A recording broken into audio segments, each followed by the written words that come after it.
ಮಾಡೋದಕ್ಕೆ ಕ್ವಾರಿ ಮಾಡಿಕೊಂಡು ಬಿಸ್ನೆಸ್ ಮಾಡೋದಕ್ಕೆ ನಂದೇನು ಅಭ್ಯಂತರ ಇಲ್ಲ.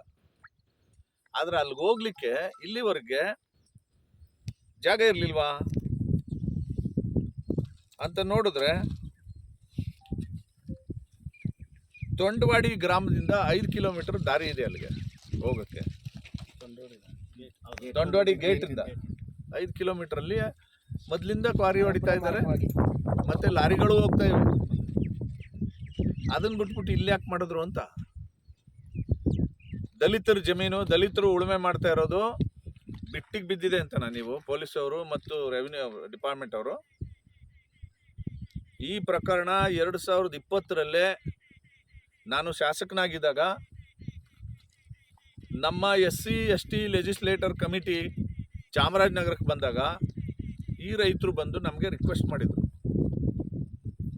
ನಮ್ಮ ಜಮೀನು ಮಧ್ಯದಲ್ಲಿ ಬಂಡಿ ದಾರಿ ಇದೆ ಅಂತ ರಸ್ತೆ ಮಾಡಕ್ಕೆ ಬಂದಿದ್ದಾರೆ ಸ್ವಾಮಿ, ನಮ್ಮ ಜಮೀನು ಹೊರಟೋಗುತ್ತೆ, ಇದನ್ನು ನಿಲ್ಲಿಸಿ ಅಂತ ನನಗೆ ಬಂದು ರಿಕ್ವೆಸ್ಟ್ ಮಾಡಿದರು.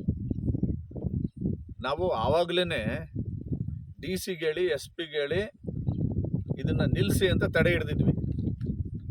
ಇದನ್ನು ನಿಲ್ಲಿಸಿ ಅಂತ DC ಕಡೆಯಿಂದ ಪತ್ರ ಕೂಡ ತಹಶೀಲ್ದಾರ್ಗೆ ಬಂದಿದೆ ಅಂತ ನನ್ನ ಗಮನಕ್ಕೆ ಬಂದಿದೆ.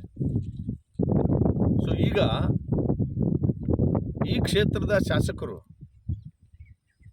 ದಲಿತರ ಓಟ್ ತಗೊಂಡು ದಲಿತರು ಎದೆ ಮೇಲೆ ರಸ್ತೆ ಮಾಡಕ್ಕೆ ಕೊಟ್ಟವರಲ್ಲಪ್ಪ. What is wrong with this MLA? ಯಾರೋ ಒಬ್ಬ ಬಂಡವಾಳಶಾಹಿ ತನ್ನ ವ್ಯವಹಾರ ಮಾಡೋಕ್ಕೆ ದಲಿತರ ಜಮೀನೇ ಬೇಕಾಗಿತ್ತಾ? ಸೊ ಇದನ್ನ ತಕ್ಷಣದಲ್ಲಿ ನಿಲ್ಲಿಸಬೇಕು. ನಾನು ಹೇಳ್ತೀನಿ, ಈ ರೈತರು 8-9 ಜನ ರೈತರೇನಿದ್ದೀರಿ, ಏರ್ ಕಟ್